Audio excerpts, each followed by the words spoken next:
Bendiciones. Bueno, aquí estamos un día más proclamando el Evangelio de Cristo, abriendo nuestras Biblias y dejando que sea ella la que narre la verdad sobre estos últimos tiempos que venimos estudiando. Habíamos comenzado una serie de programas en donde identificamos sectas. ¿Qué son las sectas? El origen histórico. Hemos analizado algunos versículos bíblicos. Veíamos que la Biblia ya mencionaba sectas en aquel entonces, de los saduceos, los fariseos, los nazarenos, entre otros, ¿no? Y hemos analizado diversos pasajes bíblicos con exhortación y con ayuda, justamente una ayuda de Dios para saber discernir y probar los espíritus y saber si estamos en un lugar en donde se enseña una falsa doctrina o en un lugar donde se ha apoderado un espíritu de error y se está enseñando algo contrario a las Escrituras. Entonces tenemos que ser como los de Berea, que dice que eran más nobles. Esto es un versículo que vamos a ver a continuación. Primeramente vamos a continuar con Primera de Juan 2:26. Leemos: bajo la cobertura y dirección del Espíritu Santo de Dios. Recordemos que el Verbo es ni más ni menos que el Señor Jesucristo. Él es el Verbo hecho carne. Y estamos, gracias a Dios, compartiendo esto por la perfecta voluntad del Padre Creador, ¿verdad? Entonces estamos realmente gozándonos en espíritu porque vamos a recibir alimento que viene de lo alto. Primera de Juan 2:26 dice de la siguiente manera. Claro, porque en el estudio que yo colgué en el PDF hay preguntas y respuestas. Quien esté interesado y lo quiera, yo se lo comparto para que lo pueda analizar en casa con mayor detenimiento. Entonces aquí estamos viendo algunos rasgos de toda esta información, porque es un libro muy extenso y no vamos a poder hacer tanta cantidad de episodios, ¿no? Pero bueno, vamos a dejar en claro la base, lo fundamental que tenemos que tener. Y en el punto anterior preguntaba, en realidad dice, ¿a qué nos exhorta el apóstol Juan? En Primera de Juan 2:26. Entonces la respuesta, ¿dónde la hallamos? En la Biblia. Dice de la siguiente manera: os he escrito esto sobre los que os engañan. Esto dice la Biblia. Vuelvo a leerlo. Os he escrito esto sobre los que os engañan. Punto. Así de contundente es la Escritura. Así de rotundo es la advertencia que estamos viendo en esta hora, ¿no? Continúa el pasaje diciendo: pero la unción que vosotros recibisteis de Él permanece en vosotros, y no tenéis necesidad de que nadie os enseñe, así como la unción misma os enseña todas las cosas, y es verdadera y no es mentira. Según ella os ha enseñado, permaneced en Él. ¿Ve? La unción del Espíritu Santo nos revela la profundidad de las Escrituras, nos revela el mensaje del Evangelio para permanecer en Él, en Cristo. O sea que es algo consecuente. No es que nosotros vamos a dejar llevarnos por unciones extrañas que no sabemos de dónde viene sin tener un conocimiento bíblico, porque si no, no podemos caminar hacia la luz basándonos en sueños, visiones y unciones que no sabemos de dónde proviene. Pero según la Escritura, lo que acabamos de leer es verdadera porque permanecemos en Él. ¿Quién es Él? El Señor, el Verbo, ¿verdad? Entonces, bueno, nos ha advertido en el 26 que escribe esto principalmente sobre los que os engañan. Ya en aquel entonces querían distorsionar la verdad, querían engañar al pueblo de Dios. De hecho, engañaron a muchos, ¿no? Porque dice que muchos fueron traspasados por gran calamidad, por dolores, por apartarse, ¿no? Por el amor a las finanzas, por el amor al dinero, muchos fueron traspasados con muchos dolores, dice la Escritura. Entonces continuamos analizando, dijimos, los hermanos de Berea, dice este texto, los cristianos de Berea fueron premiados y llamados más nobles. ¿Por qué? Pregunta. Entonces tenemos que averiguar por qué fueron llamados más nobles. Y esto lo vamos a hallar en el libro de los Hechos de los Apóstoles 17:11. Tenemos que leer la palabra, amigos, porque si no estamos perdidos. Esta es la única brújula que nos va a orientar el camino, la verdad y la vida para llegar al Padre. No hay otra manera. Dice 11, y estos eran más nobles que los de que estaban en Tesalónica, pues recibieron, escuche bien, la palabra con toda solicitud, escudriñando cada día las Escrituras, para ver si estas cosas eran así. ¡Wow! Qué impresionante texto acabamos de leer. ¿Ve? La Biblia, ¿por qué menciona que ellos eran más nobles? Porque habían recibido inmediatamente esa conexión con la Escritura de una manera muy analítica, muy cercana, muy comprometida con la palabra. Ellos no querían ser engañados. En definitiva, ellos no querían que les contaran un cuento, ni que los engañaran, ni que los sedujeran.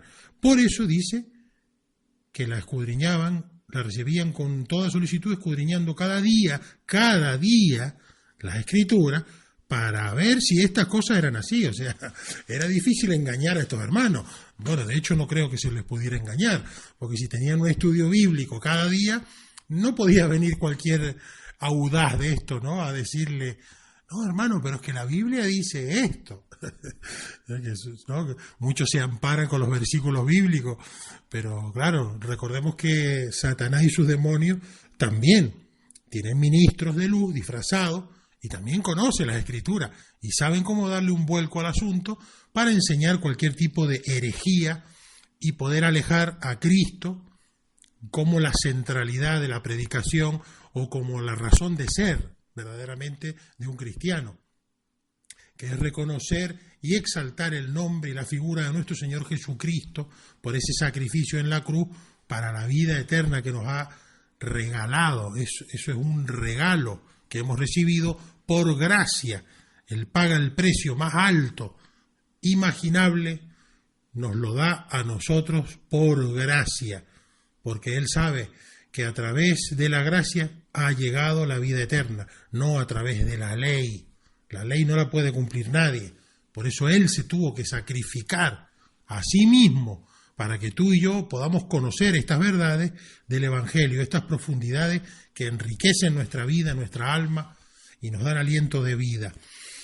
Entonces decimos que vimos en el libro de Hechos 17:11, ¿por qué eran llamados más nobles los hermanos de Berea? Debido a que los mismos vientos de doctrina que circulaban en el primer siglo todavía están sacudiendo a la iglesia contemporánea, necesitamos escudriñar las Escrituras para ver si estas cosas son ciertas. Así concluye el artículo. Ahora vamos a pasar a desglosar algunas características básicas de las sectas que figura en 1 de Juan 4:1. Tenemos que estar atentos a los versículos. 1 de Juan 4:1. Porque en la Biblia encontraremos la verdad. Es irrefutable, no se puede engañar a alguien que tiene la Biblia realmente a diario. Ese alimento espiritual no se lo puede engañar, porque el Espíritu va a morar, como decía anteriormente, esa unción va a impedir que alguien te enseñe algo falso. Por eso dice, no necesitas que alguien te enseñe, porque tienes la unción de Dios, que es el Espíritu Santo, que te revela las Escrituras y te dice: mira, todo esto que leíste, esto es la verdad, no lo que te está contando este. ¿Me entiendes? Entonces ahí uno desenmascara al enemigo que muchas veces está por ahí presente. Dijimos 1 de Juan 4:1, dice de la siguiente manera: amados, no creáis a todo espíritu, sino probad los espíritus si son de Dios, porque muchos falsos profetas han salido por el mundo. Amén. Entonces ahí tenemos 1 de Juan 4:1, advirtiéndonos de que estos han salido por el mundo, andan por ahí, son enemigos de Dios, son enemigos del pueblo de Dios. Y verdaderamente están en la guerra espiritual presente cada día en las congregaciones, en la familia, entre los amigos, y por eso la Biblia nos exhorta y nos habla tan claramente sobre este tema, para que no ignoremos las maquinaciones de Satanás en cuanto a las doctrinas que se imparten. Algunas veces hemos dicho, desde un error que uno ha aprendido y gracias a Dios es corregido, pero en la gran mayoría de los casos son personas que sirven verdaderamente al mal, son soldados de oscuridad. Nosotros somos soldados de Cristo, de la luz, ¿no? Por eso dice, ¿qué comunión tiene la luz con las tinieblas? Pues no hay comunión. Está hablando de que no hay comunión, simple y llanamente. Por eso es una guerra espiritual, es así de simple. El enemigo te quiere tumbar, te va a tumbar. No te va a preguntar, no te va a hacer un preámbulo. Te va a tumbar la doctrina en cuanto pueda. Por eso si uno está firme, ya, pues cuando uno resistir a Satanás y él se marchará. Claro, ya en esa área ya no te va a poder atacar nunca más, porque ya sabe que estás firme, que estás cuidando la doctrina que te dejó el Señor Jesucristo. Entonces, vamos a ver, dice, salen de nosotros. La gran mayoría de quienes comenzaban en una secta falsa tuvieron sus principios en movimientos cristianos.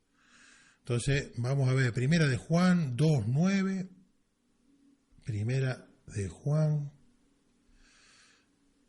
2:9 nos dice de la siguiente manera, el que dice que está en la luz y aborrece a su hermano, está todavía en tinieblas. El que ama a su hermano permanece en la luz, y en él no hay tropiezo. Amén. Esto dice Primera de Juan 2:9. Ahí está hablando de que al estar en la luz tenemos que reflejar este amor. Reflejamos el amor hacia el hermano, hacia el prójimo, como lo venimos haciendo de costumbre, sin olvidar todos los consejos que hemos ido recibiendo sobre el engaño y la mentira, ¿no? Entonces ahí está viendo la luz y la oscuridad. Luz y oscuridad. No puede haber odio, no puede haber rencor entre hermanos. Eso es lo que hay que diferenciar la palabra, hermanos. Porque por otro lado tenemos esto que dice que salieron de nosotros, pero no son de nosotros. O sea que no son hermanos. Tenemos que comprender esa diferencia. No todo el que dice Señor, Señor, entra en el reino de los cielos. Por eso el Señor les dice a ellos, apartaos de mí, hacedores de maldad, al fuego eterno. Y se supone que cuando está hablando eso el Señor, no lo está hablando a los impíos que están haciendo el mal, a los malhechores que ni se acercan a Cristo y no quieren saber nada de Cristo. Está hablando a los supuestos hermanos cristianos que no son hermanos. Ahí está la diferenciación, ¿verdad? Por eso dice que se disfrazan. Si se disfrazan, quiere decir que están actuando, que no son genuinos. Entonces ahí está la enseñanza en ese capítulo. Y en el 19, segundo de Juan 19, dice esto, salieron de nosotros, pero no eran de nosotros, porque si hubiesen sido de nosotros, habrían permanecido con nosotros, pero salieron para que se manifieste, ¿ves lo que estábamos hablando? Que no todos son de nosotros. ¡Wow! Gloria a Dios a esta porción de las Escrituras. Pero vosotros tenéis la unción del Santo y conocéis todas las cosas. Conocemos todas las cosas que son reveladas a través de la Escritura, a través de esta unción del Espíritu Santo de Dios. No os he escrito, dice, no os he escrito como si ignoraseis la verdad, sino porque la conocéis y porque ninguna mentira procede de la verdad. Ahí yo quería hacer un paréntesis y recordar, cuando nosotros vemos en la tele, en internet, en YouTube, estas profecías tan espectaculares que muchos se aventuran a soltar desde púlpito y no se cumplen, eso, amigo, amiga, hermano, hermana, eso es una mentira. Y según esta escritura, ellos no son de nosotros, porque ningún profeta que se haga llamar profeta de Dios va a profetizar algo por la carne, va a profetizar algo para que suene bonito y espectacular si verdaderamente Dios no lo envió a dar esa profecía. Realmente es así, eso dice la Biblia. Ahora que nosotros, bueno, queremos hacer la vista gorda, le perdonamos 1, 2, 10, porque hay situaciones vergonzantes que circulan por ahí de cantidades de profecías que nunca se cumplieron en estos profetas actuales que andan por ahí, ¿no? Profetizando un montón de cosas que no son verdad, que a la hora de la verdad no pasó nada. Entonces ahí tenemos que abrir los ojos, darnos cuenta de que, como dice este texto, que no todos son de nosotros, dice, ¿ves? El 19 dice así: salieron de nosotros, pero no eran de nosotros. Para que no ignoremos la verdad, sino que nosotros ya la conocemos a la verdad por Cristo. Y porque ninguna mentira procede de la verdad, ¿ves? Ninguna mentira. O sea, que un profeta que profetiza algo y no se cumple, es mentira, Señor. Es así de simple. No hay que darle mucha vuelta. No, que el profeta que no tenía mucha unción ese día, no, es que el ataque del enemigo. No, es mentira. Usted me dijo que usted había recibido de Dios la visión en donde se iba a hallar el avión el Malaysia Airlines, que se cayó hace unos años. Yo no voy a dar nombres aquí en esta enseñanza, pero usted búsquelo en internet y verá cuántos salieron a profetizar que lo iban a encontrar tal día, tal fecha, antes que finalizara el año, y pasó el año y pasaron 2 años y nunca apareció, ¿verdad? Otro que también dijo que las niñas que habían secuestrado en África, el grupo terrorista Boko Haram, ¿no? Que eran, no sé, 29 niñas, no recuerdo bien, y que no les iba a pasar nada ninguna, que Dios tenía el control y no les iba a tocar un pelo porque Él lo profetizaba, un pseudo profeta de esto, que tampoco voy a dar el nombre porque no es el caso en esta hora de desenmascarar a estos, porque ya por su fruto los conoceréis, ¿no? Entonces ahí estamos viendo el ejemplo bíblico de lo que estamos hablando. ¿Qué pasó con las niñas? Pues lamentablemente mataron, creo que a 12, a otras las violaron, fue terrible, ¿no? Un suceso espantoso de lo que es la crueldad, la maldad del ser humano cuando no tiene a Dios, ¿no? Los tiempos de Noé, dice que viviremos tiempos como los de Noé, pues son así, de amargos, de dramáticos, lamentablemente. Hay una violencia sin límite, gente que se mata en el fútbol por una camiseta, por un gol, por una bandera, un equipo, ¿no? Gente que manda a matar a otros por una deuda, a lo mejor de dinero, que tampoco es algo insignificativo, o bueno, por lo que sea, por mucho menos se matan en las calles, ¿no? Por mucho menos, por una zapatilla, por un reloj, etcétera, etcétera. Bueno, volviendo al tema de la profecía, ese hombre profetizó de que las niñas iban a ser rescatadas en un mes y no sé qué, y no le iba a tocar un desastre, murió la mitad, la otra mitad la violaron, chicas que todavía siguen, al día de hoy siguen secuestradas, creo que solo 6 alcanzaron a liberarlas, o bueno, un desastre de profecía, ¿no? Porque no se cumplió en absoluto. Y entonces dice, pero cómo no abrimos los ojos? ¿Y por qué no desechamos a estos falsos? Porque si dice la Escritura que no procede ninguna mentira de los que verdaderamente están en Cristo, en la verdad, eso está dándote un indicio de que algo no va bien, ¿verdad? Entonces, bueno, ahí está. Salen de nosotros, pero no eran de nosotros. Dice, la gran mayoría dijimos que está relacionado a movimientos cristianos evangélicos. Muchas sectas han salido con esta denominación. Primero en Juan 2:19 y Hechos 20:30 nos va a dar otro pantallazo del asunto. Hechos 20:30, vamos a ver qué nos dice la Escritura, porque aquí si no comemos Biblia, amigos, estamos perdidos. Reflexiones, 20.000 canales de YouTube y audio escuchas de reflexiones bonitas, hay por todos lados. Pero tenemos que leer y empezar a escuchar qué dice Dios, qué nos habla Dios. Entonces, es bueno que abramos nuestras Biblias. Hechos 20:30 nos va a decir de la siguiente manera, a ver si soy capaz de encontrarlo. Dice así, el 30, a ver... Y de vosotros mismos se levantarán hombres que hablen, escuche bien, mire lo que van a hablar, cosas perversas para arrastrar tras sí a los discípulos. ¡Wow! Dios mío, pero qué clara es tu palabra, Señor. Damos gloria y honra al Rey de Reyes y Señor de Señores, que por su gracia nos está alcanzando esta sabiduría, estas palabras, por amor, porque quiere cuidar a su rebaño, no quiere que ninguna ovejita sea lastimada. Ya no estamos hablando que se pierda o que se extravíe, no quiere que la lastimen estos lobos, esta gente sin escrúpulos. Eso es lo que quiere Dios, ¿me comprende? En esta hora, mire lo que dice el 30. Y de vosotros mismos se levantarán hombres que hablen cosas perversas para arrastrar tras sí a los discípulos. Por tanto, velad, acordándoos que por 3 años de noche y de día no he cesado de amonestar con lágrimas a cada uno. ¿Ve?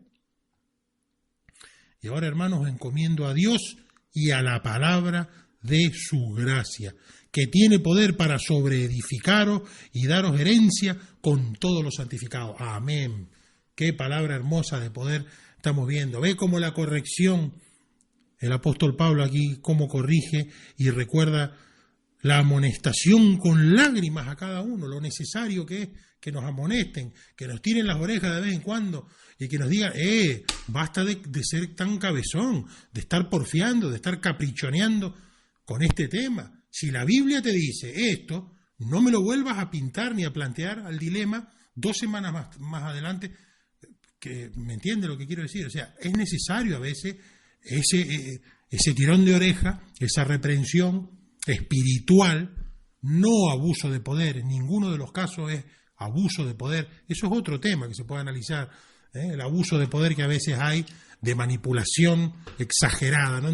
Donde un líder lo que diga, el líder dice hay que tirarse bajo el puente y la iglesia tiene que tirar bajo el puente. No, hay que tener cuidado con el abuso de poder y esa autoridad que no proviene de Dios. Pero esta amonestación que dice la Biblia, doctrinalmente hablando, espiritualmente hablando, es correcta. No solo es correcta, es sana y es necesaria. Si usted pasa 1 año, 2, y nadie le tira las orejas respecto a estos temas, un líder, alguien con autoridad espiritual, alguien conocedor de la Biblia, no cualquier hermano, cualquier persona que ande por ahí, Dios me dijo, tuve un sueño y el Señor me dice que estás mal y arrepiéntete, y así, en modo genérico.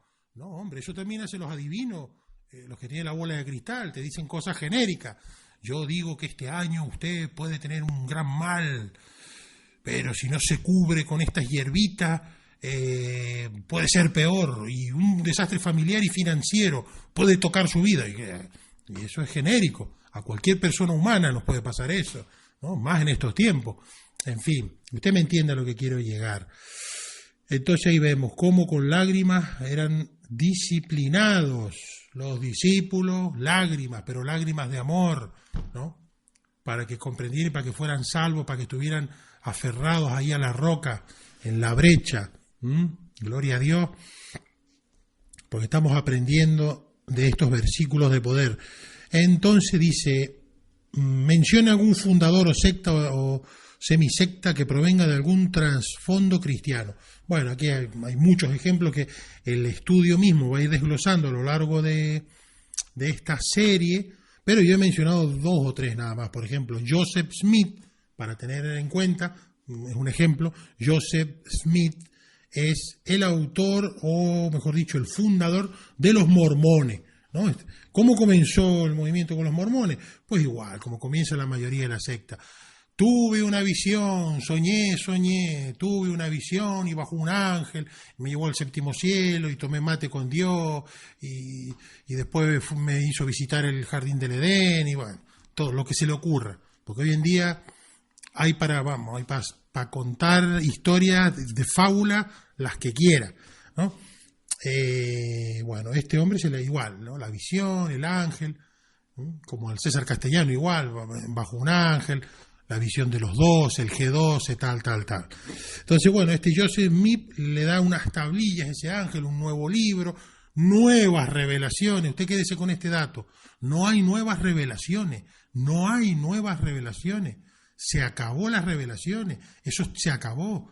El canon bíblico se cerró. Por eso dice en el último párrafo del Apocalipsis que las plagas de este libro le van a caer encima. Está hablando de un castigo espiritual, evidentemente, ¿no? a la persona que se atreva a agregarle a este libro de la profecía una letra o le quite una letra. Por eso es tan tremendo y tan terrible lo que han hecho los testigos de Jehová con la Biblia. La Biblia de los testigos de Jehová no es, vamos, ni la sombra de lo que es el original, ¿no? La traducción que ellos han hecho, la han hecho a su medida. Es tremendo y han puesto versículos, capítulos que no existen en ninguna otra Biblia, ¿no? Es algo increíble. Sumado a las interpretaciones que ellos hacen con el libro Atalaya y su editorial, también basado en visiones que tuvo un fulano, un mengano, tuvo visiones y cambió la Biblia a su antojo. Entonces es ahí donde uno tiene que abrir los ojos y decir, no, hermano, ¿cómo es esto? Aquí cualquiera que se levanta mañana, pues yo también tengo una nueva revelación y le pongo a la Biblia, Primera de Iván 4:12, dice así, ¿no? Suena ridículo, ¿verdad? Bueno, pues de la misma manera nos debería sonar ridículo cuando alguien nos viene a contar cosas que no están en la Escritura o que van en contra de las enseñanzas de la palabra de Dios. Entonces ahí tenemos Joseph Smith en los Mormones, un ejemplo, y Elena G. White. Elena White es adventista, ella es uno de los pilares, no sé si es la fundadora o la profetisa más importante que ellos tuvieron, pero es uno de los pilares de la iglesia adventista, ¿no? De los santos de los últimos días. Los adventistas se caracterizan también porque ellos ya introdujeron de todo un poquito, ¿no? Vegano, que hay que ser vegetariano, el sabbat, es prohibido tomar café, prohibido comer, bueno, montones de alimentos, porque ellos llevan al extremo algunos pasajes bíblicos, ¿no? Llevan al extremo. Y la Biblia no es extrema, la Biblia es equilibrada, hay que tener un balance, un equilibrio espiritual, donde claramente esto está rebatido en montones de pasajes bíblicos. Lo vimos hace poco cuando veíamos el tema del ejemplo de la Semana Santa. ¿Qué le dice Dios a Pedro? Pedro, mata y come, ve a la carnicería y compra lo que quieras, hay libertad en Cristo Jesús. ¿Qué dice el propio Dios en la tierra? ¿Qué dijo nuestro Señor? No es lo que contamina lo que come el hombre, porque eso se va al baño, se va a la letrina, es más bien lo que sale por su boca y nace en su corazón. Eso contamina al hombre. Ya, para mí ese debate se zanjó. En esas palabras ya se zanjó el debate de la comida. Bueno, pero aún así el apóstol Pablo nos aconseja y dice, bueno, hermano, pero si usted conoce a algún hermano nuevo, débil en la fe, y sabe que por este tema puede haber tropiezo o herida, es mejor abstenernos para acompañarlo a él. ¿Me entiende lo que le quiero decir? O sea, decir, bueno, yo me voy a poner en el lugar de esta hermana, de este hermano, que para él es muy importante que los filetes hay que estárselos muy casi churrasco para que no tenga ni una gotita de sangre, porque eso sería blasfemia, ¿no? Nos perdemos en el infierno, no sé, lo que ellos, ¿no? Llevar al extremo algo. Y bueno, si el muchacho o la persona está aún débil en la fe y está muy temeroso con esto, bueno, por respeto uno lo hace, pero poco a poco el Espíritu le va a ir hablando. Y nosotros también podemos ir tocando este tema con versículo bíblico. ¿A qué se refiere Pablo con esto? ¿Que le sigamos el juego? No, pero que no seamos radical para no herirlos en estos pequeños conceptos, pero que cada uno es libre, por supuesto, de comer, con acción de gracia, santificado y apartado para Dios, y punto, no hay más que hablar, ¿no? Entonces estos adventistas tienen su doctrina un énfasis tremendo en la comida, y son veganos, ¿no? Completamente vegetarianos, nada que proceda de animal, y el tema del cuerpo, hacen prácticamente un culto al cuerpo. Sabemos que el cuerpo es el templo del Espíritu Santo, es el templo que nos regaló Dios para que morara en nosotros, ¿no? Claro que hay que cuidarlo, evidentemente, pero de ahí a pasar a un culto al cuerpo, estamos cayendo en otra idolatría, en una adoración al cuerpo. Los físico-culturistas, ¿qué es lo que hacen? Su vida gira en torno a su cuerpo. Sus dietas alimenticias, sus recreaciones, sus horas de sueño, sus proteínas, sus inyecciones, todo, la vida gira en torno a su cuerpo. Por eso es algo abominable a Dios, porque pasa a ser persona vanidosa, ¿no? que eres el centro de atracción tuyo mismo. Nada importa más que tu cuerpo, tu físico, tu salud. Entonces ahí está el equilibrio que hay que tener. Cuidarnos, sí, en exceso y con locura, no. Entonces ahí tenemos a Elena White, Joseph Smith, y bueno, había alguno más, pero eso más adelante iremos desmenuzando los fundadores y las sectas a las que provienen y qué doctrina enseñan para poder identificarlo y poder predicarle el Evangelio de Cristo. Entonces, ya para ir cerrando el audio de hoy, diríamos, dice, hace una pregunta aquí el libro, dice, ¿usted estuvo en alguna secta antes de conocer a Cristo? Bueno, según los conocimientos que uno va adquiriendo, uno puede decir sí o no. Dice, bueno, sí, yo estuve en tal lugar y ya me salí, gracias a Dios, conocí la verdad. Mucha gente que ha salido de los Testigos de Jehová, yo mismo salí del G12, gracias a Dios, etcétera, etcétera, ¿no? ¿Cuál es el error? Dice, ¿cuál es el error básico de una secta falsa? ¿Qué dice Primera de Juan 2:22 sobre Cristo? Pues vamos a ver qué dice Primera de Juan 2:22 sobre Cristo. Claro, Cristo es el centro, Cristo, no puede haber otro camino, no se puede quitar de la ecuación a Cristo, no se puede. Quien lo hace, inmediatamente usted está identificando que es un anticristo. Personas que le predican cualquier cosa y mencionan salmos de la Biblia como los masones, siempre lo pongo de ejemplo, la masonería tiene un montón de salmos de cabecera para ellos, pero a la hora de mencionar a Cristo, a Jesucristo, nunca jamás lo harán, porque son anticristos, ¿verdad?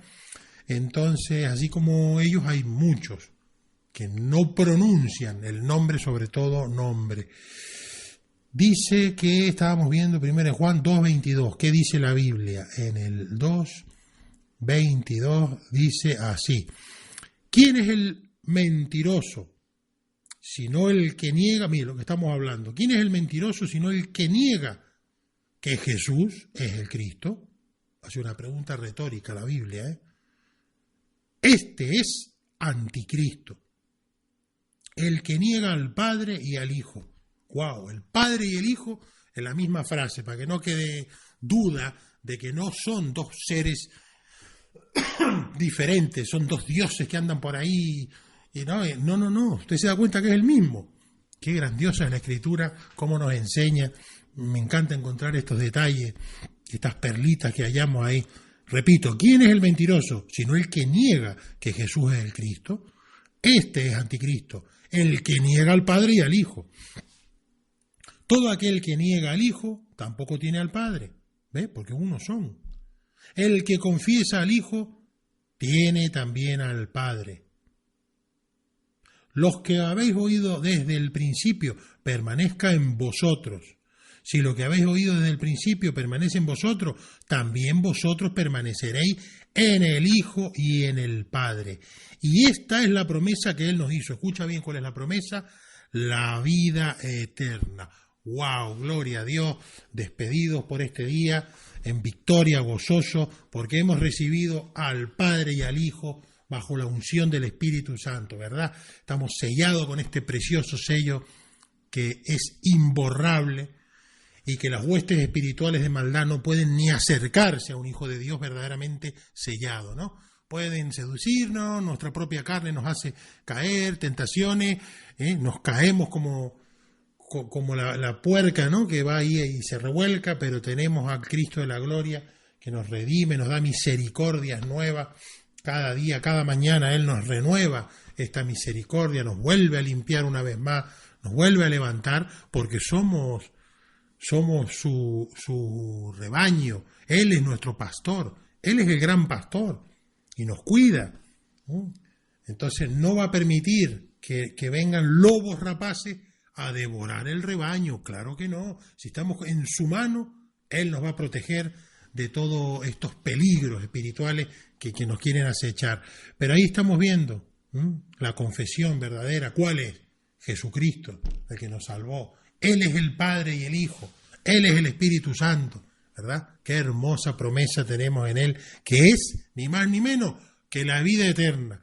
No un palacio, ni un yate, ni finanzas, ni trajes caros, ni éxito, ni vender muchos discos, ¿verdad? No, la vida eterna.